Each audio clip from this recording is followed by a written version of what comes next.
यीशु मसीह की जय जय जय।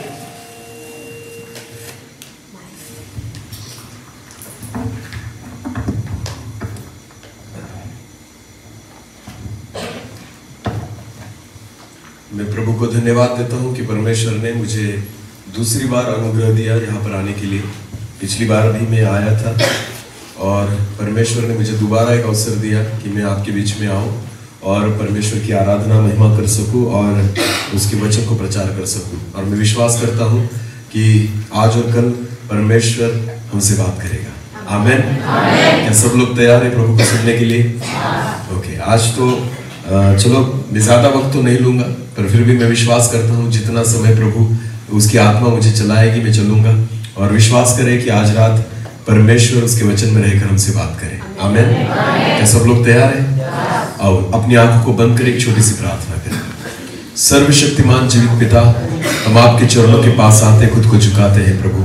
हम सब आपकी ओर देखते हैं प्रभु जी, आप हमसे बात कीजिए। जैसे यिर्मयाह 33:3 में लिखा है कि तू मुझे पुकार और मैं तुझे उत्तर दूंगा। हाँ प्रभु, उन गहरी बातों को समझने के लिए आप ही अनुग्रह दे सकते हो प्रभु। इसलिए पिता, आज जितने लोग यहाँ पर बैठे हैं और जो मैं आपका दास यहाँ पर खड़ा हूँ, हम सब की समझ को आप खोल दीजिए प्रभु जी, क्योंकि आपके वचन को हम तभी सुन पाएंगे और समझ पाएंगे जब हमारी समझ को आप खोलेंगे प्रभु। और इसलिए पिता, हम प्रार्थना करते हैं पवित्र आत्मा के द्वारा आप हमें नियंत्रित कीजिए और आने वाला वचन समझने के लिए प्रभु हमारी समझ को आप खोल दीजिए प्रभु जी।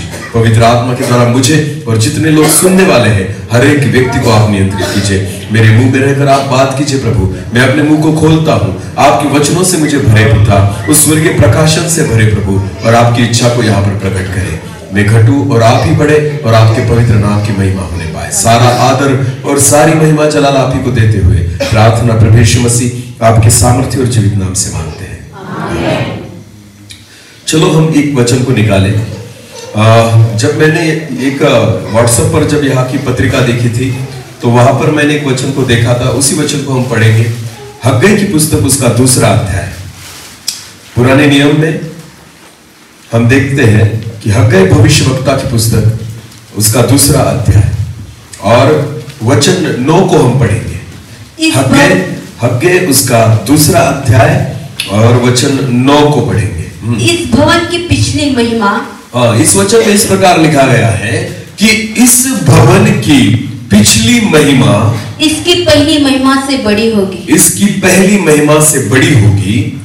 सेनाओं के यहोवा का यही वचन है। सेनाओं के यहोवा का यही वचन है। और इस स्थान में मैं शांति दूंगा। और इस स्थान में मैं शांति दूंगा। सेनाओं के यहोवा की यही वाणी है। सेनाओं के यहोवा की यही वाणी है।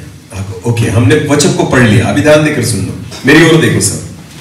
जिस वचन को हमने पढ़ा है हग्गई की पुस्तक में से, तो आपको पता है पुराने नियम में ये जो पुस्तक है एक भविष्यवक्ता की पुस्तक है। किसकी पुस्तक है? भविष्यवक्ता। हग्गई एक भविष्यवक्ता था और उसने उस पुस्तक में बहुत सारी भविष्यवाणियों को किया है। आपको पता है कि अगर बाइबल को जब हम पढ़ते हैं ना, तो बाइबल में बहुत सारी पुस्तकें आपको दिखाई देगी। और अगर देखा जाए तो हर पुस्तक जो है उसमें आपको भविष्यवाणियों को आप पा सकते हो। आमीन। बहुत सारे भविष्यवक्ताओं को आप पा सकते हो। तो जब हम बाइबल पढ़ते हैं ना, तो परमेश्वर के वचन में बहुत सारी पुस्तकें या सारी पुस्तकें भविष्यवाणियां हैं और ये भविष्यवाणियां भविष्यवक्ताओं ने की हुई है। आमीन। तो ध्यान देकर सुनना। मैं अगर आपको एक प्रश्न पूछूं कि वचन किसके लिए है, बोलो वचन किसके लिए है? जोर से बोले। मेरे लिए। हाँ, मेरे लिए बोलो। हमारे लिए नहीं, किसके लिए? मेरे लिए। चलो, उद्धार किसके लिए? मेरे लिए। हाँ, स्वर्ग किसके लिए? मेरे लिए। हमारा नहीं। आप बाकी साइड वालों की गारंटी मत लेना, पहले खुद की लो। हालेलुया। हो सकता है कि आपके बगल में जो बैठा है वो भी नहीं जा सके। समझ में आ रहा है? हाँ, अपनी अपनी जिम्मेदारी उठाओ। समझ में आ रहा है? हम किसी की जिम्मेदारी उठा नहीं सकते। खुद का ही बोझ नहीं उठा पाते, दूसरों का क्या उठाओगे? समझ में आ रहा है कुछ? ध्यान देकर सुनना। तो वचन किसके लिए है? मेरे लिए। बोलो किसके लिए है? उद्धार किसके लिए है? प्रभु किससे बात करता है? ओके, मुझसे। समझ में आ रहा है? तो वचन अगर मेरे लिए है तो मुझे एक बात बताइए, अगर भविष्यवाणियों की पुस्तकों को हम पढ़ते हैं, भविष्यवक्ताओं को अगर हम पढ़ते हैं, तो ये सारी भविष्यवाणियां किसके लिए है? मेरे लिए। किसके लिए है? समझ में आ रहा है? वचन को इस रीति से पढ़े कि परमेश्वर के वचन को जब आप भविष्यवाणियों को पढ़ते हो ना, तो इस रीति से पढ़ना कि ये भविष्यवाणियां मेरे लिए है। आमीन। और जब विश्वास के साथ आप भविष्यवक्ताओं की पुस्तकों को पढ़ेंगे, भविष्यवाणियों को पढ़ेंगे, परमेश्वर के वचन को पढ़ेंगे, तो विश्वास करें एक दिन आपके जीवन में ऐसा आएगा कि इस बाइबल की भविष्यवाणियों में आप खुद को ढूंढ पाओगे। हालेलुया। किसको ढूंढ पाओगे? खुद को। क्योंकि भविष्यवाणियां किसके लिए? मेरे लिए। बोलो किसके लिए? तो शायद इस बाइबल में एक आध भविष्यवाणी ऐसी हो कि जो केवल आपके लिए है। आमीन। और इसलिए बाइबल को इस रीति से पढ़े और इस रीति से सुने कि एक दिन ऐसा आए कि ऐसी भविष्यवाणी हो जो भविष्यवाणी केवल मेरे लिए हो। आमीन। ध्यान देकर सुनना। एक वचन को हम पढ़ेंगे। आओ एक वचन को पढ़े। यूहन्ना रचित सुसमाचार उसका पहला अध्याय। यूहन्ना रचित सुसमाचार उसका पहला अध्याय और वचन 19 से लेकर आगे पढ़ेंगे। ध्यान देकर सुने। यूहन्ना उसका 1 और वचन 19 से लेकर आगे। यूहन्ना की गवाही यह है। यूहन्ना बपतिस्मा देने वाला, उसके बारे में इस वचन में लिखा गया है। तो वचन कहता है कि यूहन्ना की गवाही यह है कि जब यहूदियों ने यरूशलेम से याजकों और लेवियों को उससे यह पूछने के लिए भेजा, यहूदी लोगों ने यूहन्ना के पास कुछ लोगों को पूछने के लिए भेजा, तू कौन है? कि तू कौन है? हालेलुया। ध्यान देकर सुने। यूहन्ना जो है ना बपतिस्मा देता था। यूहन्ना जो है ना पछतावे का संदेश देता था। यूहन्ना जो है ना यरदन के पार रहता था। यूहन्ना जो है ना जगत से दूर रहता था। यूहन्ना को एक भविष्यवक्ता करके लोग पहचानते थे। वो जब बपतिस्मा देता था, यूहन्ना के द्वारा कोई चमत्कार नहीं हुए, पर आपको पता है जब वो लोगों को संदेश सुनाता था, लोग अपने मन फिराते थे, पछतावा करते थे और बपतिस्मा लेते थे। आमीन। तो जब ये सारी चीजें हो रही थी ना, तो यहूदी लोगों ने कुछ लोगों को यूहन्ना के पास भेजा और उसको एक सवाल किया कि तू कौन है? हालेलुया। समझ में आ रहा है? यूहन्ना को पूछा गया कि तू कौन है? तू सेवा तो कर रहा है, पर तू है कौन? तू बपतिस्मा तो दे रहा है, पर तू है कौन? तू संदेश तो दे रहा है, पर तू है कौन? क्या तू जानता है कि तेरी सेवा क्या है? कि तू जानता है तेरी बुलाहट क्या है? तू कौन है? यह सवाल यूहन्ना को पूछा गया। हालेलुया। तो ध्यान देकर सुनना। फिर पढ़े उसी वचन को। यूहन्ना की गवाही यह है। हाँ? जब यहूदियों ने यरूशलेम से याजकों और लेवियों को उससे यह पूछने भेजा, हाँ? तू कौन है? तू कौन है? तो उसने यह मान लिया और इनकार नहीं किया, हाँ? परंतु मान लिया मैं मसीह नहीं हूँ। उसने सरल रीति से कहा कि मैं मसीहा नहीं हूं। आमीन। यूहन्ना को पता था खुद के बारे में कि मैं क्या हूं। मेरे द्वारा जो हो रहा है ना, उन लोगों को कुछ भी लगता है। किसी लोगों को लगता होगा शायद ये मसीहा है, किसी लोगों को लगता होगा एलिया जिंदा हो गया है। बहुत सारे लोग अलग अलग सोच को लेकर बैठे थे। और जब यूहन्ना के पास उनको पूछने के लिए भेजा गया, उसको पूछा तू कौन है? तो यूहन्ना कहता है मैं मसीहा नहीं हूं। आगे पढ़ना। तब उन्होंने उससे पूछा, तो फिर कौन है? फिर तू कौन है? तुझे पता है तू कौन है तो बता हमें। हाँ? क्या तू एलिया है? तू एलिया है? उसने कहा मैं नहीं। उसने कहा नहीं हूं। तो क्या तू वो भविष्यवक्ता है? तू कोई भविष्यवक्ता है? उसने उत्तर दिया नहीं। नहीं। आगे। तब उन्होंने उससे पूछा, हाँ? फिर तू है कौन? फिर तू है कौन? हाँ? ताकि हम अपने भेजने वालों को उत्तर दे। हाँ? तू अपने विषय में क्या कहता है? तू अपने विषय में क्या कहता है? मुझे तेरी जानकारी चाहिए कि तू कौन है। हालेलुया। मुझे अपने बारे में बता कि तू कौन है। उसे कहा गया क्या तू यूहन्ना, क्या तू एलिया है? वो कहता है नहीं। क्या तू मसीहा है? नहीं। क्या तू भविष्यवक्ता है? नहीं। तो बता हमें कि हम लोगों को क्या बताएं कि तू कौन है। आगे पढ़ना। उसने कहा, जब यूहन्ना को यह प्रश्न पूछा गया तो यूहन्ना ने क्या जवाब दिया? ध्यान देकर सुने। उसने कहा जैसा यशायाह भविष्यवक्ता ने कहा है, जैसे यशायाह भविष्यवक्ता की पुस्तक में लिखा है, मैं जंगल में पुकारने वाले का शब्द हूँ। मैं जंगल में पुकारने वाले का शब्द हूँ। हालेलुया। ध्यान देकर सुने। यूहन्ना बपतिस्मा दाता जो था ना, वो खुद को यशायाह की पुस्तक में उसने ढूंढ निकाला। आमीन। यूहन्ना क्या कहता है? जैसे यशायाह की पुस्तक में लिखा है ना कि जंगल में पुकारने वाले का शब्द मैं हूं। आमीन। तो यूहन्ना को खुद कहां पर मिल गया? यूहन्ना यशायाह की पुस्तक में। कहा मिला यूहन्ना? यशायाह की, खुद को उसने कहा ढूंढ निकाला? यशायाह की पुस्तक में। आमीन। समझ में आया कुछ? ध्यान देकर सुने, हमारे पास भी इस सवाल का जवाब होना चाहिए कि तू कौन है। समझ में आया? सेवा तो कर रहा हूं, पर कौन सी सेवा दी है? मेरी बुलाहट क्या है? कौन से दान और वरदान से प्रभु ने मुझे बुलाया है? क्यों मुझे बुलाया गया है? मेरी बुलाहट क्या है? आपको पता है, इसका जवाब हमारे मस्तिष्क में नहीं है, इसका जवाब हमारे मन में नहीं है। आप आपकी इच्छा से इस सवाल का जवाब नहीं दे सकते। आपको पता है, इन सारे सवालों के जवाब आपको भविष्यवाणियों की पुस्तक में मिलेंगे कि तू कौन है। हालेलुया। जब यूहन्ना वचन पढ़ता था, जब यूहन्ना नियम शास्त्र पढ़ता था, व्यवस्था की पुस्तक पढ़ता था ना, तो यूहन्ना पढ़ते पढ़ते जब यशायाह पढ़ने लगा ना, तो यूहन्ना को पता चल गया ये मैं हूं। हालेलुया। भविष्यवाणियों में यूहन्ना को खुद दिखाई दिया यूहन्ना। आमीन। वैसे ही बाइबल को इस रीति से पढ़ो कि एक दिन बाइबल में आप खुद को ढूंढ पाओगे। हालेलुया। पढ़ते पढ़ते पढ़ते एक दिन शायद आपको आप मिल जाओगे। आमीन। क्योंकि हम भी वचन में कहीं ना कहीं है, भविष्यवाणियां मेरे जीवन में भी कहीं ना कहीं है। इस विश्वास से बाइबल को पढ़े कि एक दिन खुदा आपको दिखा दे कि आप कौन है। हालेलुया। बहुत बार हमें पता नहीं चलता जिंदगी भर कि हमारी बुलाहट क्या है, हम क्यों चुने गए हैं, परमेश्वर ने हमें क्यों बुलाया है, हम क्यों चर्च में आते हैं। लोग आते हैं, मर जाते हैं, फिर भी उनको नहीं पता चलता कि मेरी बुलाहट क्या है। इसकी एक ही वजह है, क्यों? क्योंकि वो वचन में खुद को नहीं ढूंढते कि परमेश्वर ने मुझे क्यों बुलाया, खुदा ने मुझे क्यों चुना है। ऐसी कौन सी भविष्यवाणी है जो इस परमेश्वर के कलाम में है, जो मेरे लिए है। आमीन। यूहन्ना ने ढूंढा, उसे मिल गया कि यशायाह की पुस्तक में यूहन्ना पाया जाता है। हालेलुया। हाँ, तो भाई सुनील, आप किस पुस्तक में पाए जाते हो? ढूंढो जरा। हालेलुया। समझ में आ रहा है? आज आपको पता है, बहुत सारे बड़े बड़े दासों को हम देखते हैं, खुद के नाम के सामने प्रोफेट लगा देते हैं, खुद के नाम के सामने एपोस्टल लगा देते हैं, खुद के नाम के सामने अलग अलग चीजें लगा देते हैं। आपको पता है, एपोस्टल लगाने से कोई प्रेरित नहीं बनता, प्रोफेट नाम लगाने से कोई भविष्यवक्ता नहीं बनता। ये आपने लगाए हुए नाम है, पर क्या आपको पता है कि वचन के अनुसार आपकी सेवा किस भांति में आती है? नहीं पता उनको।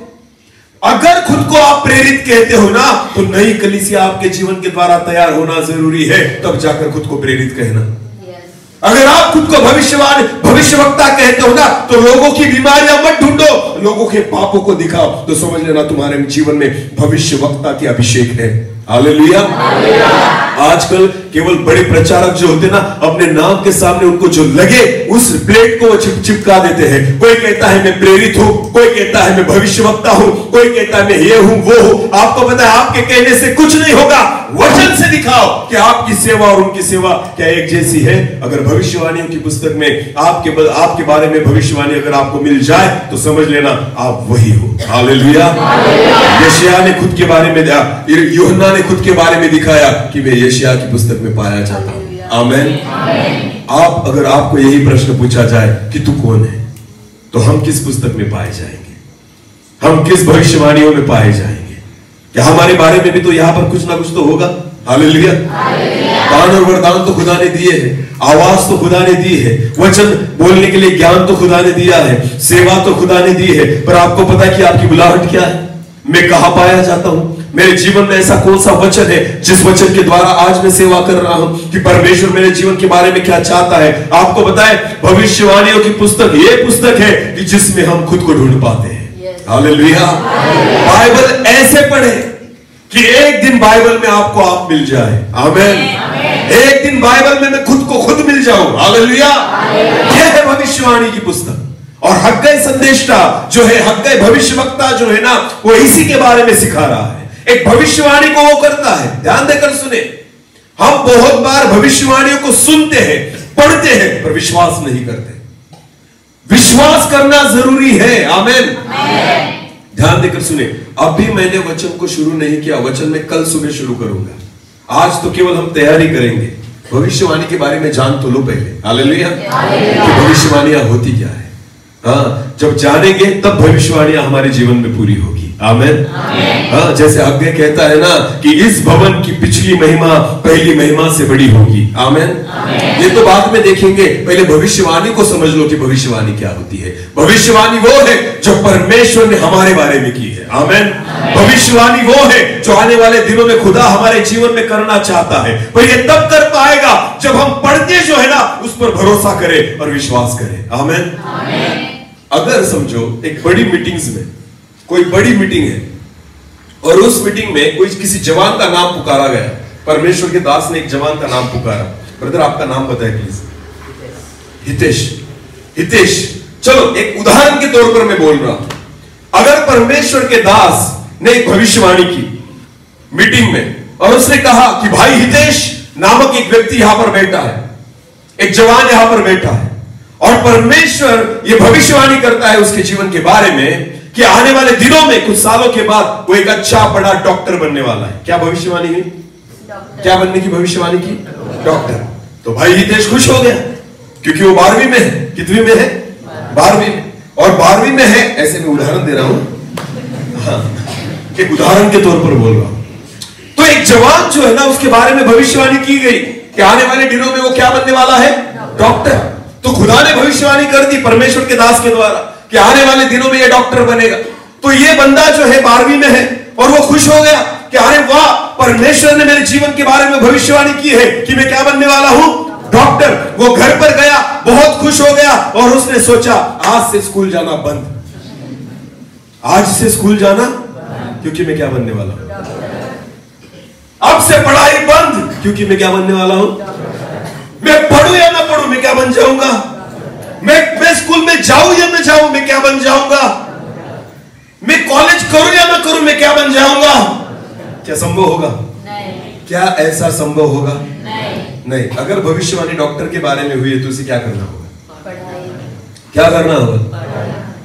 अगर समझो ये बंदा 10वीं में है, डॉक्टर की भविष्यवाणी हुई और उसने कहा अब मैं तो डॉक्टर बनने वाला हूं, साइंस नहीं लूंगा, मैं कॉमर्स ही लूंगा, पर फिर भी क्या बनूंगा? बन पाएगा? नहीं। साइंस नहीं लूंगा, आर्ट्स लूंगा, क्योंकि मेरे बारे में भविष्यवाणी हो गई है, मैं क्या बनने वाला हूं? डॉक्टर। तो मैं कुछ भी करूंगा फिर भी क्या बनूंगा? ऐसा संभव है? नहीं। तो ध्यान देकर सुनिए, भविष्यवाणियां तब पूरी होती है जब आप भविष्यवाणियों पर विश्वास करके उसके अनुसार चलते हो।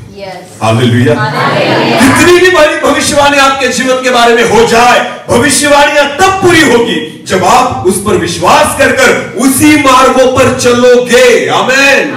जब हम उस भविष्यवाणी को पूरा करने के लिए प्रयास करते हैं, परिश्रम करते हैं, अधिक परिश्रम करते हैं, तो विश्वास करना एक दिन वो भविष्यवाणी आपके जीवन में पूरी होगी। हालेलुया। बहुत बार लोग सोचते हैं मेरे जीवन के बारे में भविष्यवाणी हो गई है कि तू बड़ा दास बनेगा, बस उस दिन से प्रार्थना बंद, उस दिन से बाइबल पढ़ना बंद, उस दिन से चर्च में जाना भी बंद, नीचे बैठना बंद, उसको कुर्सी चाहिए, क्योंकि मैं क्या बनने वाला हूं? बड़ा भी नीचे नहीं बैठूंगा। आपसे अब बड़ा दास बनना इसका मतलब कुर्सी पर बैठना नहीं है। बड़ा दास बनना इसका मतलब घुटनों पर पहले आना पड़ता है। हालेलुया। आज लोगों को, बहुत सारे जवानों को बड़ी सेवा चाहिए। बड़ी सेवा का मतलब यह नहीं होता कि बड़ा स्टेज और बड़े स्टेज पर बड़ा सोफा जिस पर आप बैठोगे। बड़ी सेवा का मतलब यह होता है बड़े टाइम तक अपने घुटनों पर बैठना। हालेलुया। जब अधिक समय आप घुटनों पर बिताओगे ना, परमेश्वर उतने समय आपको ऊंचे स्टेज पर खड़ा करेगा। आमीन। आज लोगों को ऐसी सेवा चाहिए। भविष्यवाणी हो गई ना कि तू बड़ा सेवक बनेगा, तो लोगों को लगता है आज से सब कुछ बंद, खुदा इस्तेमाल करने वाला है मेरा। ऐसे नहीं होता। आपको पता है भविष्यवाणियां तब पूरी होगी जब उन भविष्यवाणियों को पूरी करने के लिए आप परिश्रम करोगे। हालेलुया। यशायाह की पुस्तक जब यूहन्ना पढ़ रहा था तो यशायाह की पुस्तक पढ़ते पढ़ते यूहन्ना को पता चल गया कि मैं वही हूं जो जंगल में पुकारने वाले का शब्द मैं ही हूं। आमीन। खुद की बुलाहट को उसने यशायाह की पुस्तक में पा लिया, पर जब यूहन्ना ने उसकी बुलाहट को यशायाह की पुस्तक में पा लिया तो उसने क्या किया पता है आपको? पढ़े एक वचन, लूका रचित सुसमाचार पहला अध्याय, लूका रचित सुसमाचार उसका पहला अध्याय और वचन 80 पढ़े, 80। लूका 1 और 80। और वो बालक बढ़ता और आत्मा में बलवंत होता गया। वो बालक यूहन्ना बढ़ता और आत्मा में बलवंत होता गया और इस्राएल पर प्रकट होने के दिन तक जंगलों में रहा। हाँ, जब तक वो बुलाहट पूरी नहीं हो यूहन्ना कहाँ रहा? जंगलों में। बोलो कहाँ रहा? लोगों से दूर, जगत से दूर, संसार की बातों से दूर, संसार की अभिलाषाओं से दूर। वो कहाँ जाकर रहा? जंगलों में। क्योंकि उसके जीवन में क्या पूरी होनी थी? भविष्यवाणी, जो किसके पुस्तक में लिखी थी? यशायाह की। हालेलुया। अगर वो भविष्यवाणी जो यशायाह ने मेरे बारे में की है, अगर वो पूरा होना है ना, तो मैं गांव में रहकर उस भविष्यवाणी को पूरा नहीं कर सकता, मेरे घर में रहकर उस भविष्यवाणी को पूरा नहीं कर सकता। वो भविष्यवाणी मेरे जीवन में तब पूरी होगी जब मैं खुद को संसार से दूर अकेले परमेश्वर की उपस्थिति में जंगल में लेकर जाऊंगा। आमीन। तो वचन में लिखा है, जब तक परमेश्वर ने इज़राइल पर उसको प्रकट नहीं किया, तब तक यूहन्ना कहां जाकर रहा? जंगल में। किसके साथ? प्राणियों के साथ, पक्षियों के साथ, या परमेश्वर के साथ? क्योंकि उसको पता था एक दिन आएगा, यह भविष्यवाणी मेरे जीवन में पूरी होगी। आमीन। तो आपको पता है, जब आपके जीवन में भविष्यवाणी करता है खुदा, अगर परमेश्वर भविष्यवाणियों की वचनों के द्वारा हमसे बात करता है ना, तो उस दिन से हमारी तैयारी शुरू होनी चाहिए। आमीन। हाँ, और उस दिन से हमारे परिश्रम शुरू होने चाहिए। उस दिन से हम उस दिशा पर हमारा मार्गक्रमण शुरू होना चाहिए कि परमेश्वर जो मुझे बनाना चाहता है ना, उसके लिए मुझे क्या करना होगा। आमीन। यूहन्ना ने सोचा, गांव में रहकर मैं बड़ा भविष्यवक्ता नहीं बन सकता, गांव में रहकर मैं वो पुकारने वाले का शब्द नहीं बन सकता, मेरे घर में रहकर और घर की सारी चीजों को खा पीकर शायद मैं वो पुकारने वाले का शब्द नहीं बन सकता। अगर मुझे यशायाह की भविष्यवाणी में जो मैं खुद को पाता हूं, अगर मुझे पूरा करना है ना, तो मुझे ऐसी जगह पर जाना होगा जहां मैं परमेश्वर में बढ़ सकूं। आमीन। तो उसने एक जंगल ढूंढ निकाला जहां जाकर यूहन्ना रहने लग गया। हालेलुया। जब आपके जीवन में खुदा किसी भविष्यवाणी को पूरा करना चाहता है ना, तो खुद को अलग कर दो। आमीन। परमेश्वर के साथ खुद को अलग कर दो, परमेश्वर के साथ बैठना शुरू कर दो, जगत से, संसार से थोड़ा दूर रहने लग जाओ। मैं विश्वास के साथ आपको कहता हूं, आपके जीवन में खुदा उस भविष्यवाणी को पूरी करेगा। आमीन। हम जगत को भी नहीं छोड़ना चाहते और चाहते हैं परमेश्वर उसके काम को हमारे जीवन में पूरा करे, उसकी भविष्यवाणियों को हमारे जीवन में पूरा करे। नहीं हो सकता। ध्यान देकर सुने, कोई भी भविष्यवाणी तब आपके जीवन में पूरी होगी जब उस भविष्यवाणी को पूरा करने के लिए आप प्रयास करते हो। आमीन। एक वचन को पढ़ना, न्यायियों की पुस्तक निकाले। न्यायियों की पुस्तक और उसका 13 अध्याय।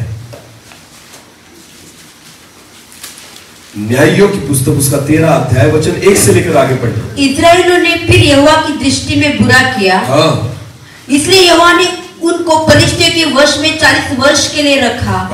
दानियों के कुल का सोरवासी मानोह नामक एक पुरुष था, जिसकी पत्नी के बांझ होने के कारण कोई पुत्र न था। एक मानोह नाम का एक व्यक्ति था जिसकी पत्नी बांझ थी, उसको कोई पुत्र नहीं था। आगे, इस स्त्री को यहोवा के दूत ने दर्शन देकर कहा, सुन, बांझ होने के कारण तेरा बच्चा नहीं, परंतु अब तू गर्भवती होगी और तुझे बेटा होगा, इसलिए अब सावधान रहे कि न तू दाखमधु या और किसी भांति की मदिरा पिए और न कोई अशुद्ध वस्तु खाए, क्योंकि तू गर्भवती होगी और तेरे एक बेटा उत्पन्न होगा और उसके सिर पर छुरा न फिरे, क्योंकि वह जन्म से ही परमेश्वर का नाज़िर है। क्योंकि एक ऐसा पुत्र तुझे होने वाला है कि जो जन्म से ही परमेश्वर का नाज़िर होगा। आमीन। एक भविष्यवाणी की गई शमशोन के जन्म के बारे में, और उसकी मां को एक स्वर्गदूत ने दर्शन देकर कहा कि तुझे एक पुत्र होगा जो परमेश्वर का नाज़िर कहलाएगा। हालेलुया।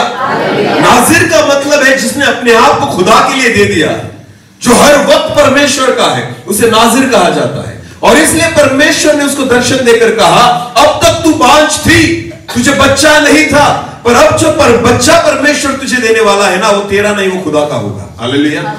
वो परमेश्वर का नाज़िर होगा। ये सारी भविष्यवाणी उसके पास आई। आमीन। हाँ, उसने सुना कि परमेश्वर मुझे बच्चा देने वाला है। आपको पता है उस औरत ने क्या किया? हम पढ़ेंगे 6 वचन से आगे। उस स्त्री ने अपने पति के पास जाकर कहा, परमेश्वर का एक जन मेरे पास आया था, जिसका रूप परमेश्वर के दूत का सा अति भययोग्य था, और मैंने उससे पूछा कि तू कहाँ का है, और न उसने मुझे अपना नाम बताया, परंतु उसने मुझसे कहा, सुन, तू गर्भवती होगी और तुझे एक बेटा होगा, इसलिए अब न तो दाख मधु या और किसी भांति की मदिरा पीना और न कोई अशुद्ध वस्तु खाना, क्योंकि वह लड़का जन्म से मरण के दिन तक परमेश्वर का नाज़िर रहेगा। जो भविष्यवाणी उसको मिली थी, वही भविष्यवाणी उसने अपने पति को जाकर बताई कि स्वर्गदूत ने दर्शन देकर मुझे ऐसी भविष्यवाणी की है, एक बच्चा होगा जो खुदा का नाज़िर होगा। आमीन। अभी भविष्यवाणी किसको पता चल गई? उसके पति को। ध्यान देकर सुनना, पहले पत्नी को भविष्यवाणी की गई, उसके बाद पति को उसने बताया। अभी दोनों को भविष्यवाणी के बारे में पता चल गया है कि एक ऐसा बच्चा पैदा होने वाला है जो अद्भुत होगा, जो खुदा की महिमा के लिए होगा, जो परमेश्वर का नाज़िर होगा। इन सारी भविष्यवाणियों को सुनने के बाद जब उसके पति ने इन चीजों को सुना तो मानव ने क्या किया पता है आपको? पढ़े 8 वचन में, तब मानव ने यहोवा से यह विनती की, तो मानव ने परमेश्वर यहोवा से विनती की, हे प्रभु मेरी विनती सुन। परमेश्वर का वह जन जिसे तूने भेजा था फिर हमारे पास आए, जिसने भविष्यवाणी की थी ना, वो व्यक्ति फिर हमारे पास आए और हमें सिखाए जो बालक उत्पन्न होने वाला है उससे हम क्या क्या करें, कि जो बच्चा तू हमें देने वाला है ना उसके साथ हम कैसा व्यवहार करें। हालेलुया। अगर वो बच्चा आपका नाज़िर बनेगा ना, उसको हम कैसे बढ़ाए, उसको क्या खिलाए, उसको क्या पिलाए, उसको क्या सिखाए। प्रभु ये सारी चीजें हमें सिखा। आमीन। क्योंकि जब हम योग्य रीति से उसे सिखा पाएंगे, बढ़ा पाएंगे ना, तभी जाकर वो बड़ा होने के बाद आपका नाज़िर बनेगा। आमीन। समझ में आ रहा है? भविष्यवाणी तो हो गई, तो उन्होंने ये नहीं सोचा कि बच्चा पैदा होगा और नाज़िर बन जाएगा। नहीं, उनको पता था अगर खुदा ने भविष्यवाणी की है ना तो परमेश्वर से ही सीखना होगा कि इस बच्चे को नाज़िर बनाने के लिए हमें क्या करना होगा। तो उसने परमेश्वर से ही प्रश्न पूछा। आमीन। अगर आप चाहते हो ना परमेश्वर मेरा इस्तेमाल करे, परमेश्वर की बुलाहट मुझे पता चले, तो खुदा से पूछो कि हे प्रभु उस बुलाहट को पाने के लिए मैं क्या करूं। कुछ तो करना होगा। अगर मैं कुछ ही नहीं करता तो परमेश्वर मेरा इस्तेमाल कैसे करेगा? चाहते तो है खुदा मेरा इस्तेमाल करे, पर खुद को परमेश्वर के हाथों में देते ही नहीं, तो परमेश्वर इस्तेमाल कैसे करेगा मेरा? मुझे एक बात बताइए, वचन में लिखा है, भजन संहिता निकाले, भजन संहिता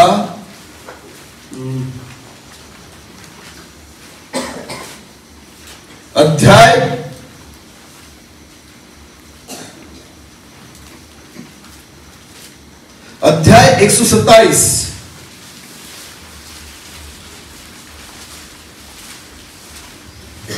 अध्याय 127 और वचन 3 से लेकर आगे। देखो लड़के यहोवा के दिए हुए भाग है। वचन में लिखा है देखो लड़के तो यहोवा का दिया हुआ भाग है, गर्भ का फल उसकी ओर से प्रतिफल है। जैसे वीर के हाथ में तीर, हाँ, वैसे जवानी के लड़के होते हैं। आमीन।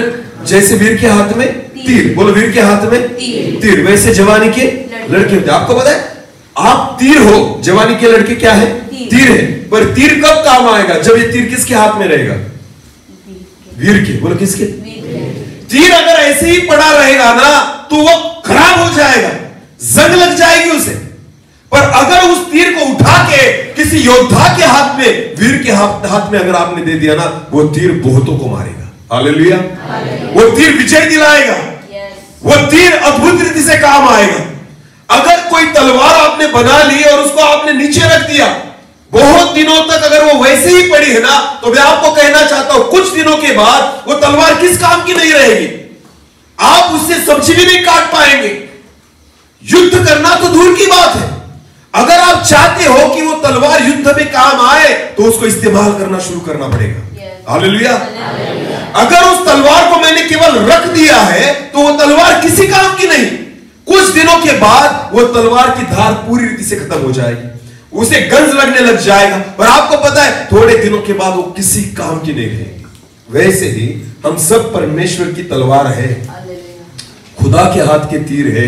पर आपको पता है जब तक हम इस तीर को परमेश्वर के हाथ में नहीं सौंपते, हमारे जीवन के द्वारा खुदा कुछ नहीं कर पाएगा। समझ में आ रहा? भले आप तलवार हो, पर परमेश्वर तभी चला पाएगा जब हम खुद को परमेश्वर के हाथों में सौंप देंगे। आमेन।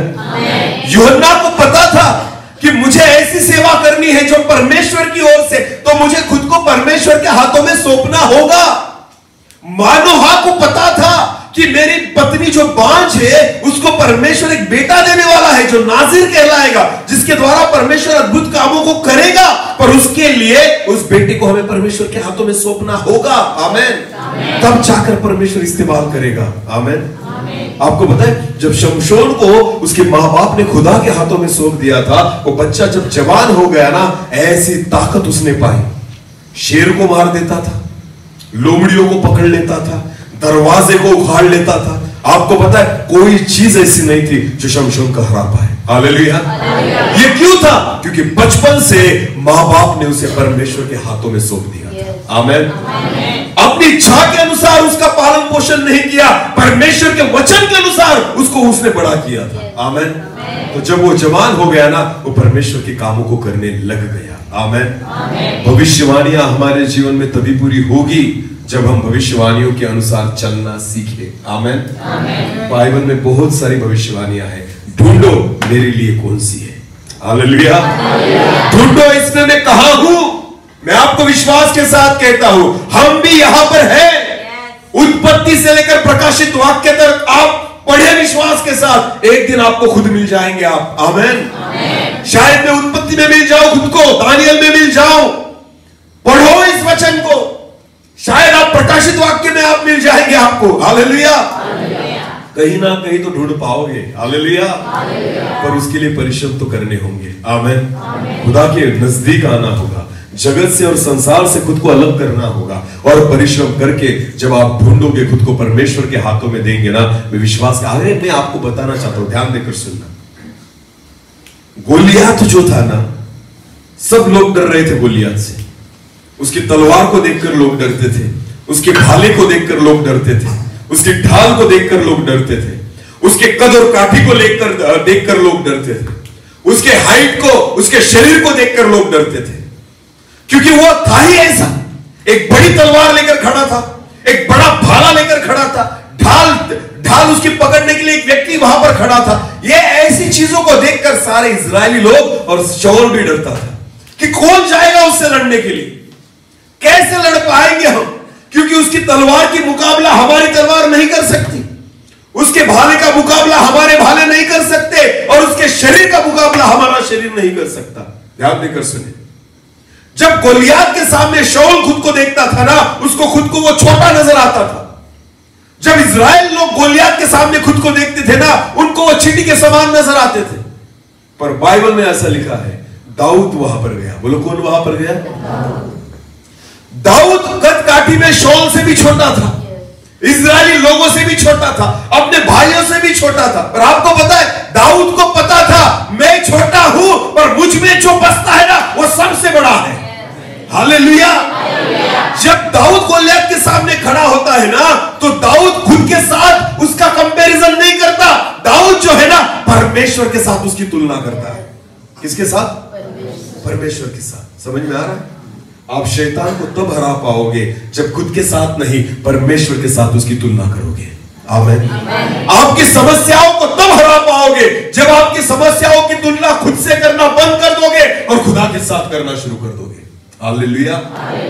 मूसा नहीं डरा, सामने लाल समंदर था और पीछे फिरौन की सेना थी। इजरायली लोग डर गए थे, पर मूसा नहीं डरा। क्यों? क्योंकि मूसा ने समंदर की तुलना अपने आप से नहीं की, समंदर की तुलना जीवित परमेश्वर से की। हालेलुया। जिसने इसे बनाया है ना, वो उसी का काम है उसे दूर करना। आमीन। तो मूसा नहीं डरा। हालेलुया। जब आप खुद से समस्याओं की तुलना करना बंद कर देते हो और खुदा से उसकी तुलना करना शुरू कर देते हो ना, मैं विश्वास के साथ कहता हूं, सारी समस्याएं छोटी लगने लग जाएंगी। आमीन। समझ में आ रहा है? जब दाऊद गोलियत को देखता है ना, तो दाऊद सोचता है तू कुछ नहीं कर पाएगा, क्योंकि मेरा परमेश्वर जो मुझ में है ना, वो तुझसे कई गुना बड़ा है। आमीन। 100 गुना बड़ा है। हालेलुया। तुलना ही नहीं हो सकती। आमीन। तो डरा दाऊद?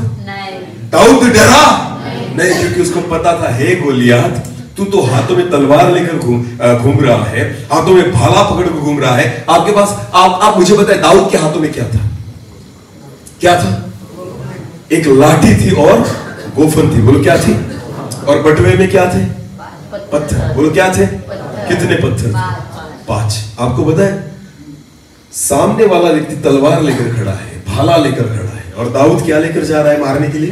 पत्थर। बोलो क्या लेकर जा रहा है? क्योंकि उसको पता है सामने वाला अपनी ताकत से मारेगा, पर ये जो पत्थर है ना, खुदा उसकी ताकत से मारेगा। आमीन। आपको पता है दाऊद को विश्वास था, मेरे पास जो 5 पत्थर है ना, वो 5 पत्थर नहीं, अगर खुदा के हाथ में आ गए ना, ये 5 बुलेट की गोलियां है। हालेलुया। जैसे मशीन गन से गोली छुटती है ना, जैसे बम गोला छुटता है ना, उसको पता था ये पत्थर वही काम करेगा, क्योंकि मैं थोड़ी मारूंगा, कौन मारेगा? बोलो बोलो, कौन मारेगा? परमेश्वर। अगर किसी को पत्थर छोड़ो कंकर भी मार देना तो बुलेट के समान ही जाएगा। हालेलुया। बंदूक की गोली के समान ही लगेगा, उसको पता था। तो दाऊद को पता था मैंने अपने हाथ आपको किसके हाथों में सौंप दिया है? परमेश्वर के। अब इस्तेमाल कौन करेगा? मैं किसके हाथ का तीर हूं? तो ये तो जाया जाने वाला नहीं है। तो इसीलिए 5 पत्थर लेकर भी उसी एटीट्यूड में खड़ा था जैसे कि 5 भाले लेकर खड़ा है। हालेलुया। कुछ नहीं था उसके पास। आपको पता है ना तो टोप था, ना तो शरीर पर किसी सुरक्षा को लेकर चल रहा था। आपको पता है शाऊल ने उसको अपने वस्त्र दे दिए थे और कहा ये पहन के जा तो लड़ाई कर सकता है। उसने पहन कर देखा तो चल नहीं पा रहा था, चल नहीं पा रहा था। समझ में आ रहा है? इसके आपको पता है उस वचन को जब हम पढ़ते हैं ना, उससे समझ में आ जाता है कि उसके शरीर में कितनी ताकत थी। समझ में आया कि शाऊल के वस्त्र को जब उसने पहन लिया तो वचन में लिखा है दाऊद चल नहीं पा रहा है। तो उसको कितनी ताकत होगी शरीर में कि ये वस्त्र भी उसको हल्के नहीं, उसको भारी लग रहे हैं कि मैं नहीं चल पाता। जो वस्त्रों का बोझ नहीं उठा सकता वो किसको मारने चला? गोलियत को। बोलो किसको मारने चला? किसकी ताकत पर? किसके भरोसे पर? परमेश्वर के। आमीन। ध्यान देकर सुने, खुदा को अगर शैतान को हराना है ना, आपकी ताकत से नहीं हराएगा, वो उसकी सामर्थ्य से हराएगा। आमीन। हम जब तुलना करते हैं ना, अपने आप से करते हैं। तुलना अपने आप से नहीं, सदैव परमेश्वर के साथ करो। आमीन। ये परिस्थिति मैं नहीं बदल सकता, पर ये परिस्थिति खुदा बदल सकता है। हालेलुया। तो हर चीज की तुलना जब आप परमेश्वर के साथ करना शुरू कर देते हो ना, आपके जीवन में आप जयवंत होने लगते हो। आमीन। भविष्यवाणियां तब पूरी होगी जब खुद को परमेश्वर के हाथों में सौंप दोगे। आमीन। शमशोन उसमें इतनी ताकत नहीं थी, पर आपको पता है ताकत क्यों आई थी? क्योंकि माँ बाप ने जन्म से ही उसे किसके हाथों में सौंप दिया था। हाँ, तो शेर को भी मार देता था। आमीन। भालू से भी नहीं डरता था। आपको पता लोमड़ियों को कितने लोमड़ियों को पकड़ा था उसने? 300 ऐसा ही कुछ 300 मेरे ख्याल से। एक लोमड़ी पकड़ के दिखा, हम कुत्ते को नहीं पकड़ पाएंगे। किसको? चूहे नहीं मिलते हमें। एक चूहा घर में घुस जाए तो उसे नहीं पकड़ पाते हैं। अरे वाह, बोलो यीशु मसीह की जय जय जय। सबको आवाज आ रही मेरी? हाँ, बस कान लगते हैं आवाज सुनने के लिए, बराबर है ना? अगर हमें कहा जाए ना घर में एक चूहा घुसा आया तो उसको पकड़ो, तो हम पकड़ नहीं पाते, 4 लोग लगते हैं पकड़ने के लिए। समझ में आ रहा है कुछ? मेरी ओर देखो। हाँ, पति पत्नी से कहेगा तू उधर खड़ा रहे, तू उधर खड़ी रहे, मैं यहाँ पर खड़ा रहता हूँ। बच्चे को बोला तू वहां पर रहे। सारी फील्डिंग लगाते किसको पकड़ने के लिए? चूहे को पकड़ने के लिए। अगर मुर्गी गई, घर में कोई अगर मेहमान आ जाए और मुर्गी को पकड़ना है तो गली के 4 लोगों को जमा करना पड़ता है मुर्गी पकड़ने के लिए। हालेलुया। मुर्गी तो हमारी है, फिर भी हाथ में आती नहीं। आपको पता है पूरे गली गली घूमते हो उसको पकड़ने के लिए। अब बेचारा मेहमान भी देखता है मिलेगा या नहीं, खा पाऊंगा या नहीं। हालेलुया। समझ में आ रहा है? जब वो आपको मुर्गी पकड़ते हुए देखता है ना, तो उसको लगता है शायद ऐसे ही भूखा जाना पड़ेगा। एक सादी मुर्गी नहीं पकड़ पाते हम। आपको पता है उसने 300 के आगे लोमड़ियां पकड़ ली।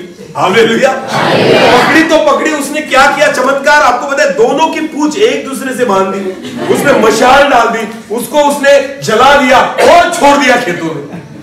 300 लोमड़िया। बोलो कितनी लोमड़िया? 300 लोमड़िया। हालेलुया। अरे पकड़ तो ली, उसके बाद पूंछ को किसी जानवर की पूंछ को हाथ लगा के दिखाओ मेरे को। वो कहीं भी हाथ लगाने देगा पूंछ को नहीं। पर आपको पता है उसने क्या किया? लोमड़िया तो पकड़ी, पूंछ को उसने मशाले बांधी। हालेलुया। उनको जलाया और फिर छोड़ दिया फलिश्तियों के खेतों में और सारे फसल को बर्बाद कर दिया। समझ में आ रहा है? ये था शमशोन। आमेन। जब खुदा के हाथ में आप आ जाते हो ना, आपके लिए असंभव कुछ भी नहीं है। भविष्यवाणियां तब पूरी होती है जब हम खुद को परमेश्वर के हाथों में सौंप देते हैं। हालेलुया। वो एक दुर्बल व्यक्ति भी बहुत अद्भुत कामों को कर सकता है। आमेन। जो दाऊद खुद के वस्त्रों को, शाऊल के वस्त्रों को पहनकर नहीं चल सकता था, उसने गोलियात को एक ही पत्थर में नीचे सुला दिया। हालेलुया। इसको पता था पत्थर मैं नहीं मारूंगा, पत्थर कौन मारेगा मेरे हाथ से? तो ऐसे पत्थर मारा ना उसने कि आपको पता है मशीन गन की गोली क्या लगेगी, ऐसा पत्थर घुसा। कहां पर घुस गया? उसके माथे में। समझ में कहां घुस गया? आपको पता है घुसती केवल गोली है। आमेन। पत्थर कभी घुसता है माथे में? नहीं। पर किस स्पीड से गया होगा। हालेलुया। दाऊद ने जब अपनी गोफल से पत्थर मारा ना, दाऊद सोचता होगा प्रभु क्या होगा? प्रभु कहता तू रुक, क्या होगा। हालेलुया। ये पहली मशीन गन है जो दाऊद ने चलाई। आमेन। शत्रु को एक ही गोली में ठा कर दिया। हालेलुया। विश्वास करें, ये ताकत परमेश्वर की है। आमेन। तुलना खुद से नहीं, तुलना परमेश्वर के साथ करो। मैं आपको विश्वास के साथ कहता हूं, अद्भुत कामों को होते हुए देखोगे। आमेन। ये भविष्यवाणियां है जो आपके जीवन में खुदा करता है, पर ये तभी संभव होगा जब अपने आप को परमेश्वर के हाथों में सौंप दे। जैसे शमशोन को खुदा के हाथों में सौंपा गया था, तब जाकर जवानी में शमशोन के द्वारा अद्भुत चिन्ह और चमत्कारों को पाया गया। हालेलुया। बोलो यीशु मसीह की जय। और एक वचन को पढ़े, पहले तीमुथियुस की पत्री उसका 4 अध्याय। पहले तीमुथियुस की पत्री उसका 4 अध्याय और वचन 14 को पढ़े। पहले तीमुथियुस उसका 4 अध्याय और वचन 14। उस वरदान के प्रति जो तुझ में है। तीमुथियुस को पौलुस कहता है उस वरदान के प्रति जो तुझ में है और भविष्यवाणी के द्वारा प्राचीनों के हाथ रखते समय तुझे मिला। प्राचीनों के हाथ रखते समय तुझे मिला है। निश्चिंत मत रहे। हालेलुया। निश्चिंत नहीं रहना कभी भी। अगर मेरे जीवन में भविष्यवाणी हुई है ना, तो निश्चिंत मत रहो। अब कोई फर्क नहीं पड़ता, होगा पूरा नहीं होगा, निश्चिंत नहीं रहना है। जिस दिन आपके जीवन में खुदा भविष्यवाणी करता है ना, उस दिन से हमारी नींद उड़नी चाहिए। हालेलुया। उस दिन से हमने और प्रयास करने चाहिए। अब तक मैं आधा घंटा प्रार्थना करता था, अब 1.5 घंटा करूंगा। हालेलुया। अब तक 1 अध्याय पढ़ता था, अब से 4 अध्याय पढ़ूंगा। आपको पता है बढ़ना होगा। आमीन। निश्चिंतता ये नहीं दर्शाती कि आप परमेश्वर की इच्छा को पूरा करना चाहते हो। जब आप बेचैन हो जाओगे कि ये भविष्यवाणी क्या है जो मेरे जीवन में पूरी होनी है। यूसुफ के जीवन में एक भविष्यवाणी हुई थी, सपने में उसने देखा एक दिन ऐसा आएगा, चांद और सूरज और 12 तारे तुझे नमन करेंगे। हालेलुया। 11 तारे तुझे नमन करेंगे। आपको पता है उस रात से यूसुफ बेचैन था। यूसुफ को पता था कुछ तो होगा। हालेलुया। कुछ तो होगा जो परमेश्वर करेगा। आपको पता है उस दिन से यूसुफ के जीवन में वो शांत नहीं रहा। उस दिन, जिन दिन से यूसुफ के जीवन में बहुत सारे उतार और चढ़ाव को हम देखते हैं, बहुत सारी समस्याओं को हम पाते हैं। अपने भाइयों ने द्वेष किया उसका, खुद के भाइयों ने बेच दिया उसको, बेचने के बाद गुलाम हो गया, गुलाम होने के बाद एक झूठे आरोप में जेल में जाना पड़ा, जेल में जाने के बाद बहुत दिनों तक वहीं पर था। अपमान, निंदा, सताव, इन सारी चीजों में से जा रहा है। पर फिर भी जब पुतीफर की पत्नी उसे कहती मेरे साथ वे विचार कर, तो वो कहता है मैं परमेश्वर के विरुद्ध पाप नहीं कर सकता। हालेलुया। इतनी तकलीफों में भी यूसुफ किससे जुड़ा है? परमेश्वर से। सारी विपरीत परिस्थितियों में भी यूसुफ किससे जुड़ा है? परमेश्वर से। सुख आता है तो हम परमेश्वर को धन्यवाद देते हैं, हम बहुत खुश रहते हैं। पर आपको पता है ऐसी कठिन परिस्थितियों में बहुत सारे लोग खुदा को ही भूल जाते हैं। हाँ, परमेश्वर को दोष देने लगते हैं। प्रभु ये क्या भविष्यवाणी की तूने? तू तो कहता था तू बड़ा होगा, ये तो मैं और छोटा हो रहा हूं। हाँ? तेरे भाई और बहन, तेरे सारे भाई और तेरे माँ बाप तुझको नमन करेंगे। ये तूने भविष्यवाणी की है। यहाँ तो मेरे भाइयों ने मुझे बेच दिया, वो कैसे मुझे नमन करेंगे? मेरे भाइयों ने मुझे बेच दिया है 30 रुपए में। जैसे प्रभु यीशु मसीह को यहूदा ने बेच दिया था, वैसे अपने भाइयों ने उसको भी बेच दिया था। तो फिर कैसे यीशु खुश रहे और कैसे विश्वास करे कि वो भविष्यवाणी मेरे जीवन में पूरी होगी? फिर भी परमेश्वर पर भरोसा है, होगा। हालेलुया, होगा। एक दिन परमेश्वर ये करेगा। परमेश्वर चाहता था उसको मिस्र का अधिपति बनाना। बोलो, क्या चाहता था परमेश्वर से? मिस्र का अधिपति बनाना। हाँ? तो खुदा ने बिना वीजा और पासपोर्ट के भेज दिया उसे मिस्र। समझ में आया? मिस्र जाना है ना तुझे, तो ऐसे तो नहीं घुस पाएगा।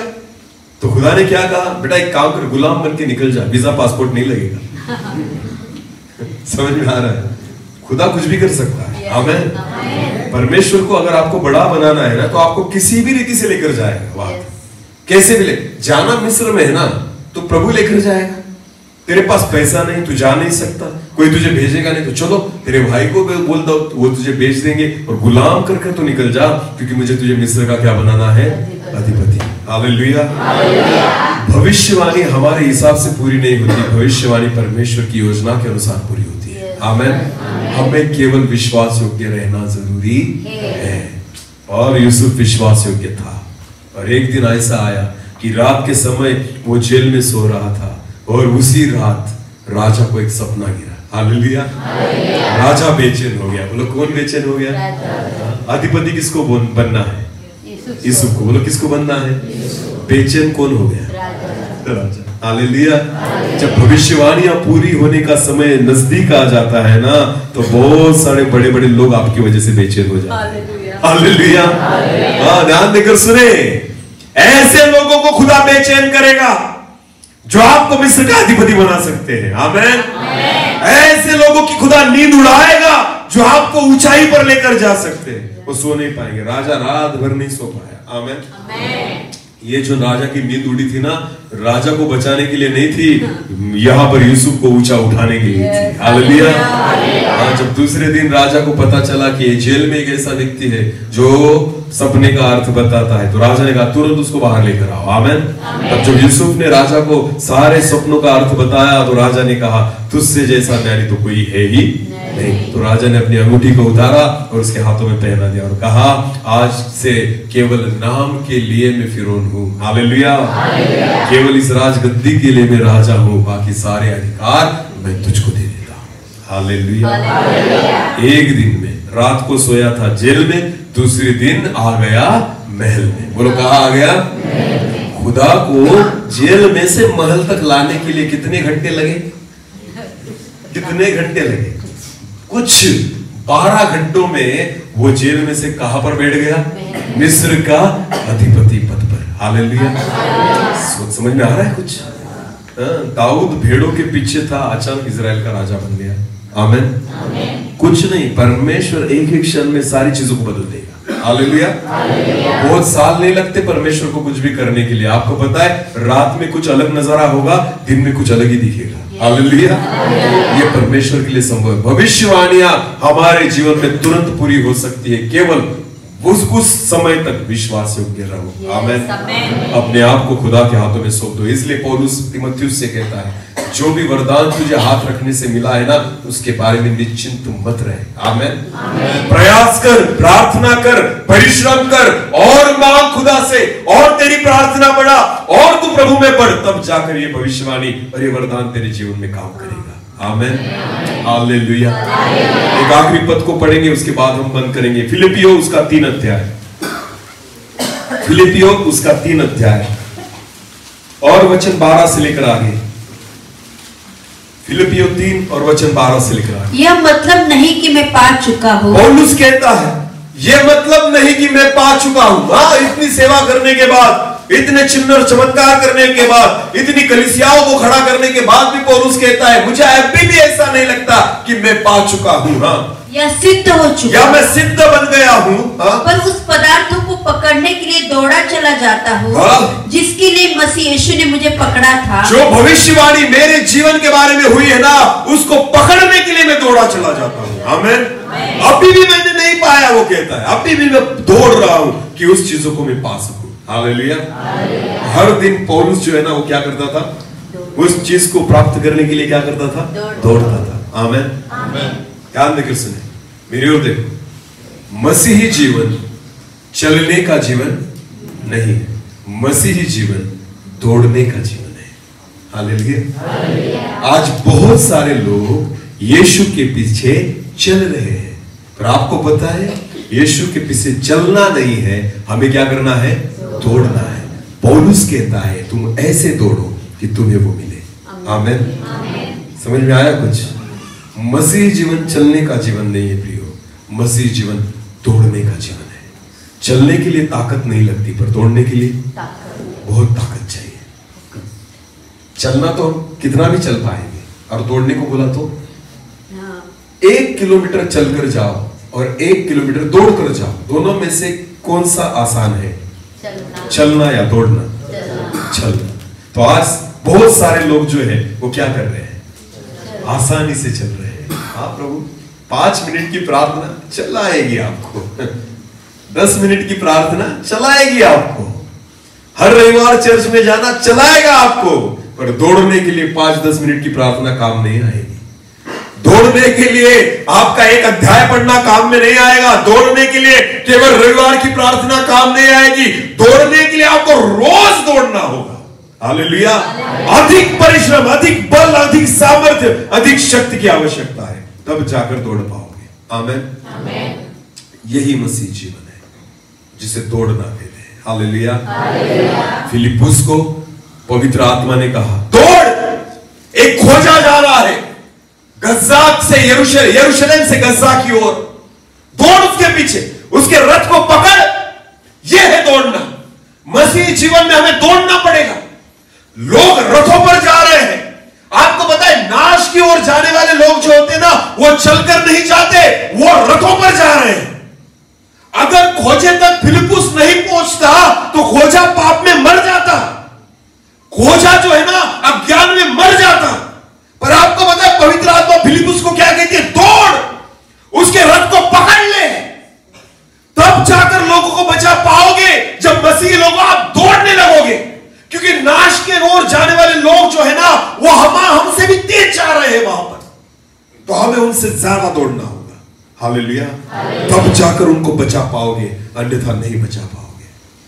फिलिप्पुस को पवित्र आत्मा कहती है दौड़ और उसके रथ को पकड़ ले, क्योंकि उसके रथ को नहीं पकड़ेगा वो नाश में मरेगा, नहीं पकड़ेगा वो उद्धार नहीं पाएगा, नहीं पकड़ेगा तुझे उससे ज्यादा दौड़ना होगा, तब जाकर उसको बचा पाएगा। कैसे बचाओगे लोगों को, कैसे बचाओगे गांव को, कैसे बचाओगे अपने रिश्तेदारों को जो प्रभु को नहीं जानते, जब आप उनसे ज्यादा दौड़ोगे। हालेलुया। ध्यान देकर सुने, बहुत स्पीड है, नाश की ओर जाने वाले लोग बहुत ज्यादा दौड़ रहे हो, हमें उनसे ज्यादा तेज दौड़ना होगा, तब जाकर आप उनको बचा पाओगे। हालेलुया। तब जाकर सुसमाचार को सुना पाओगे। इसलिए मसीह लोगों दौड़ो, ऐसे दौड़ो कि तुम पालो। आमीन। हालेलुया। ये है मसीह जीवन, जिसे अधिक श्रम करने पड़ते हैं, परिश्रम करने पड़ते हैं। 10 मिनट 15 मिनट की प्रार्थना बंद करो, मैं आपको बोलना चाहता हूं, बढ़ो खुदा में। हालेलुया। उसकी हुजूरी में बैठना सीखो। आमीन। कभी किसी शादी में अगर गए ना, शादी केवल 15-20 मिनट की होती है। बोलो कितनी मिनट की होती है? पूरा दिन निकाल देते हैं हम वहां पर। पूरा क्या निकाल देते हैं वहां पर? दिन। कैसे पता है आपको? रिश्तेदार मिलते हैं, दोस्त मिलते हैं, पहचान वाले मिलते हैं, सब लोग वहां पर एकत्रित होते हैं, और फिर हम वहां पर टाइम पास करते हैं, एक दूसरे के साथ गपशप, इधर उधर की बातें। आपको पता है दिन कहां निकल जाता है हमें पता भी नहीं चलता। समझ में आया? हाँ या नहीं? शादी लगाने में कितना टाइम लगता है? केवल 15 मिनट। 15 मिनट में सब फाइनल हो जाता है, पर हमारा पूरा दिन वहां पर टाइम पास करके हम निकाल देते हैं। इससे बात कर, उससे बात कर, ये देख वो देख, रिश्तेदारों को मिलो, दोस्तों से मिलो। हमारे पास वक्त है कि हम रिश्तेदारों को दें, दोस्तों को दें, गपशप करने के लिए वक्त है। मुझे एक बात बताइए, इतना टाइम पास करने के बाद आपने क्या पा लिया? कुछ नहीं। यही वक्त खुदा के साथ बिताओ। मैं आपको विश्वास के साथ कहता हूं, खुदा ऐसी सामर्थ से आपको भरेगा ना, आप फिलिप्पुस के समान दौड़ने लग जाओगे। आमीन। हमारे वक्त को हम व्यर्थ कामों में गवा रहे हैं, व्यर्थ चीजों में गवा रहे हैं। आज सबसे ज्यादा वक्त अगर आपका किसी का कोई चुराता है ना, आपका मोबाइल है। जवानों से लेकर सब लोगों तक अगर सबसे ज्यादा अगर कोई वक्त आपका चुराता होगा ना, वो आपका मोबाइल है। घंटों निकल जाते हैं, कई समय निकल जाता है अगर एक बार हमने मोबाइल खोल दिया ना। व्हाट्सएप देखो, फेसबुक देखो, ट्विटर देखो, इंस्टाग्राम देखो, घंटों निकल जाते हैं उसमें। कभी सोचा है क्या पाया मैंने उसमें से? कुछ नहीं, कुछ नहीं। खुदा के साथ बैठो, सारे सामर्थ को पाओगे। आमीन। ऐसी चीजें जो हमारे वक्त को बर्बाद कर रही है ना, उन चीजों से दूर रहो। इन दिनों में अन्न का उपवास मत करो, मोबाइल का उपवास करो। एक दिन ऐसा सोचना ना कि प्रभु आज शुक्रवार है, मैं उपवास करूंगा। खाना खाओ पर मोबाइल को मत छू। खुदा आत्मा से भरेगा, क्योंकि आपको खाना नहीं बिगाड़ता, आपको मोबाइल बिगाड़ता है। जो चीज मुझको बिगाड़ती है ना, उसका उपवास करो। जो चीज मुझे खुदा से दूर करती है ना, उसका उपवास करो। खाना न खाने को उपवास नहीं करते, कहते खुदा के साथ बैठने को उपवास कहा जाता है। जब मैं उन सारी अभिलाषाओं को छोड़ देता हूं और परमेश्वर को वक्त देता हूं, वो उपवास है। आमीन। तो जो चीज आपको बर्बाद करती है ना, पहले उसे दूर करो। जो खुदा के पास मुझे नहीं आने देती ना, पहले उसे दूर करो, तब जाकर खुदा में बढ़ पाओगे। हालेलुया। हाँ, पौलुस कहता अभी भी मुझे ऐसा नहीं लगता कि मैं पा चुका, मैं अभी भी दौड़ रहा हूं उस चीज को पाने के लिए जिसके लिए प्रभु ने मुझे चुना है। आमीन। हमें भी चुना गया है, हम भी चुने गए हुए लोग हैं। बोलो क्या किए गए हुए लोग हैं? चुने हुए। आमीन।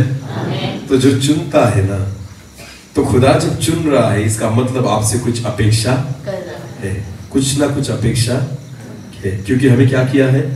चुना है। बाकी छूट गए, हम चुन गए। आमीन। हमें चुन लिया गया है, तो कुछ ना कुछ तो अपेक्षा होगी, कुछ ना कुछ भविष्यवाणी तो होगी आपके जीवन के बारे में। इस खुदा के कलाम में ढूंढो, यशायाह में ढूंढो, यिर्मयाह में ढूंढो, यहेजकेल में ढूंढो, दानियल में ढूंढो, न्यायियों में ढूंढो। अरे कहीं ना कहीं आपको खुद मिल जाओगे आप। आमीन। मैं हूं वहां पर, मेरे लिए भविष्यवाणी है यहां पर मैं ढूंढता नहीं तो पाता नहीं। वचन में लिखा है ना, ढूंढो तो तुम पाओगे, पर हम ढूंढते नहीं इसलिए पाते नहीं। हम यहां पर हैं इस वचन में। आमीन। मेरा अस्तित्व इस वचन में है, पर जब आप ढूंढोगे ना, आपको मिल जाएगा। हालेलुया। यूहन्ना बपतिस्मा दाता कहता है, मैं यशायाह की पुस्तक में पाया जाता हूं कि जंगल में पुकारने वाले का शब्द मैं। हालेलुया। आज खुदा आपसे यही सवाल पूछता है, तू कौन है? कौन है तू? यही सवाल खुदा आपसे पूछता है। क्या आपके पास जवाब है कि मैं कौन हूं? मेरी बुलाहट क्या है? क्यों मुझे चुना गया है? क्यों मुझे पापों में से छुड़ाया गया है? क्यों लहू से मुझे खरीदा गया है? कौन है तू? पूछो अपने आप से। ढूंढो, कलाम में ढूंढो, भविष्यवाणियों में ढूंढो, भविष्यवक्ताओं की पुस्तकों में ढूंढो कि मेरा वजूद क्या है, कि मैं कौन हूं। मिलेंगे आपको। आमीन। इसका जवाब खुदा आपको एक दिन देगा। पढ़ो इसे, वचन को पढ़ो, वचन में से सीखो। मैं आपको विश्वास के साथ कहता, एक दिन आएगा उन भविष्यवाणियों में आपको आप खुद नजर आओगे। हालेलुया। और जिस दिन आप खुद को ढूंढ लेंगे ना, उस दिन उस बुलाहट के अनुसार आप चलने लग जाओगे। आमीन। यह है भविष्यवाणी और यह है भविष्यवक्ताओं की पुस्तक। हालेलुया। हग गए 2 और 9 वचन एक भविष्यवाणी की पुस्तक है। आमीन। ये वचन भविष्यवक्ता के द्वारा आया है। ये एक भविष्यवाणी है। आमीन। कि इस भवन की पिछली महिमा पहली महिमा से बड़ी होगी। आमीन। भविष्यवाणी के बारे में पता चल गया। अब इस भविष्यवाणी को कल देखेंगे कि इस भवन की पिछली महिमा पहली महिमा से बड़ी होगी। कल देखेंगे सुबह और शाम खुदा हमसे क्या बात करता है। प्रार्थना के साथ आना, विश्वास करें परमेश्वर महिमा को बढ़ाएगा। आमीन। अपनी आंखों को बंद करें, इस समय प्रार्थना करें। धन्यवाद प्रभु जी, धन्यवाद देते हैं पिता कि आपने आज वचन में रहकर हमसे बात की है। ये वो भविष्यवाणी है जो हमारे जीवन के लिए की गई है। जब हम उस पर विश्वास करते हैं, हम उस भविष्यवाणी को अपने जीवन में पूरा होता हुआ देखते हैं प्रभु। हम ऐसी बातों को होता हुआ देखेंगे जो आज तक हमने नहीं देखा। प्रभु जी, जितने लोग यहां पर बैठे हैं, विश्वास तो करते हैं, चल तो रहे हैं, पर दौड़ना अभी तक शुरू नहीं किया। पर जब हम दौड़ने लगेंगे, लोगों को बचाने वाले बन जाएंगे। चलने वाला व्यक्ति किसी को नहीं बचा पाता, पर जब हम दौड़ते हैं फिलिपुस के समान, हाँ प्रभु, एक बड़ा खजानजी, एक बड़ा मंत्री था, वो खोजा, पर वो बच गया। वो बच गया क्योंकि फिलिपुस दौड़ रहा था। वो बच गया क्योंकि फिलिपुस ने अपनी पूरी ताकत लगा दी थी, और इसलिए उस खोजे को वो बचा पाया। हाँ प्रभु, अगर हम अपनी ताकत को लगा दें, पूरी सामर्थ को लगा दें, हम परिश्रम करने लग जाए पिता, तो हम बहुतों को बचा पाएंगे। इसलिए हमें ऐसे दौड़ने के लिए आप सहायता करें जैसे फिलिपुस दौड़ा था, हम उसको पाए प्रभु, इसलिए आप हमें सहायता करें। धन्यवाद ईश्वर, धन्यवाद। पिछला सब भूल कर मैं आगे ही दौड़ा चलूं, मेरे लिए जो धन्य था उसको मैं त्याग दूं। पिछला सब भूल कर मैं आगे ही दौड़ा चलूं, मेरे लिए जो धन्य था उसको मैं त्याग दूं, कि मैं पाऊं तुझसे पुरस्कार, दौड़ा मैं जाऊं, कि मैं पाऊं तुझसे पुरस्कार, दौड़ा मैं जाऊं, मैं जीऊं या मरूं, वो तेरे लिए है, तू मेरा प्रभु,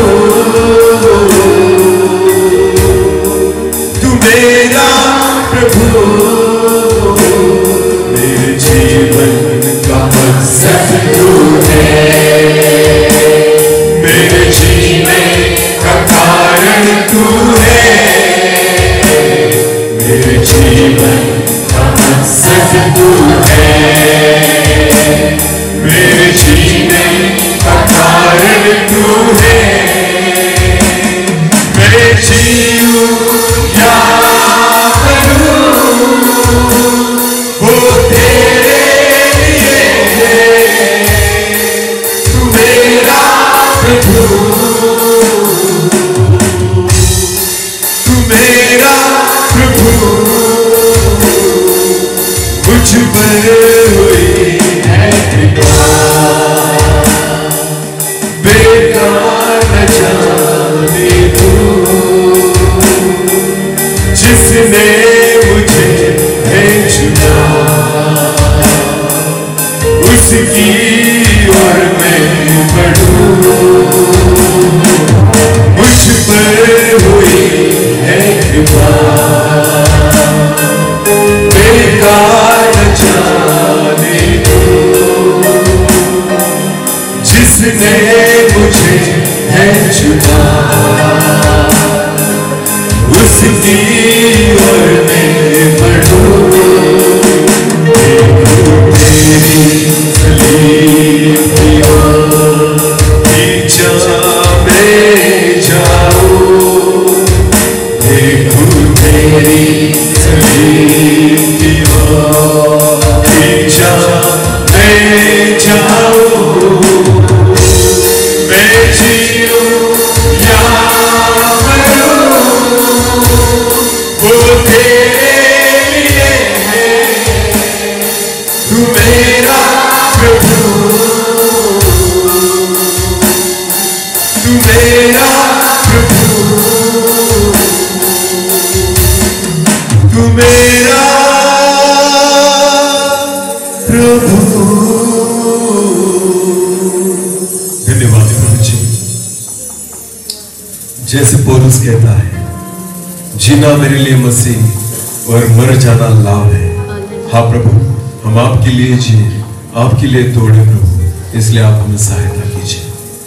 आज फिर एक बार इन भविष्यवाणी की वचनों के द्वारा आपने हमसे बात की है प्रभु जी। हम विश्वास करें कि ये हमारे लिए है। हम खुद को उसमें ढूंढे पिता कि हमारी बुलाहट क्या है, किस लिए हमें चुना गया, किस लिए हमें खरीदा गया, किस लिए प्रभु हमने बुलाया गया, हमारी बुलाहट क्या है, इसे हम ढूंढ पाए। इसलिए आप हमारी समझ को, हमारी आंखों को खोल दीजिए पिता, कि हम आपकी इच्छा को समझे, जाने और दौड़े प्रभु। और पिता, हम आपके अनुग्रह को पाए। धन्यवाद। जिस बीज को आज बोया गया है 30 गुना, 60 गुना, 100 गुना फल लाए, ऐसा हमें दीजिए। सारा आदर और सारी महिमा जलाल आप ही को देते हुए प्रार्थना प्रभु यीशु मसीह आपके सामर्थ्य और जीवित नाम से मांगते हैं। आमीन।